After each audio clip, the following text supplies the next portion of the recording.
हरे तोहर दिहल बाटे पानी हो बाबा भीमराव अम्बेडकर। देखिए बड़ा सुंदर कलाकार आप टंडन के बुखार बिंद से ही सुने के मिलल। समाज में चले लायक जे रहेला ओके चलावल जला।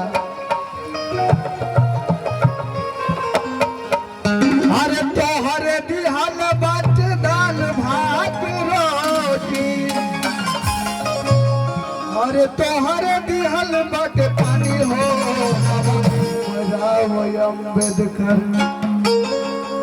तोहर पाँव पूजतानी हो बाबा भीमराव अम्बेडकर।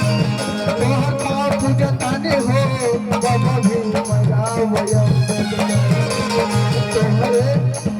तोहरे दिहल बाटे दाल भात रोटी, तोहरे दिहल बाटे दाल भात रोटी, तोहरे दिहल बाटे पानी हो बाबा भीमराव अम्बेडकर। तोहर पाँव पूजतानी हो बाबा भीमराव अम्बेडकर। तोहर पाँव पूजतानी हो बाबा भीमराव अम्बेडकर।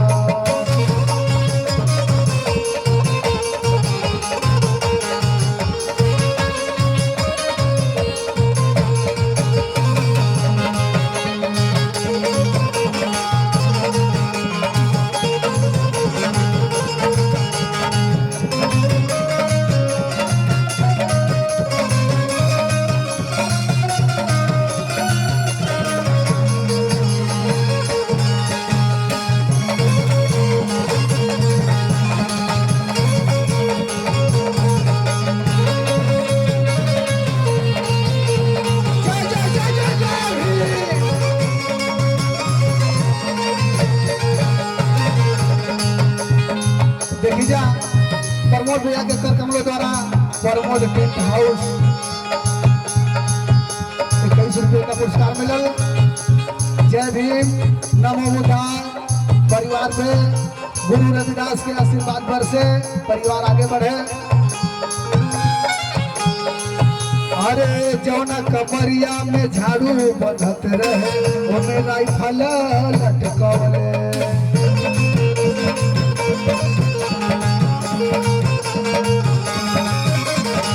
जवना हो घरवा में, अरे जवना हो घरवा में झाड़ू लटकत रहे घर को मिठाई बढ़ावल।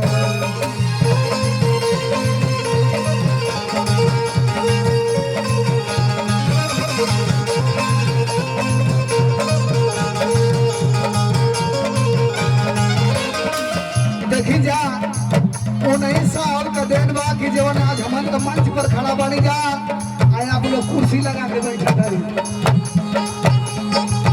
हर जवना कमरिया में झाड़ू बंधत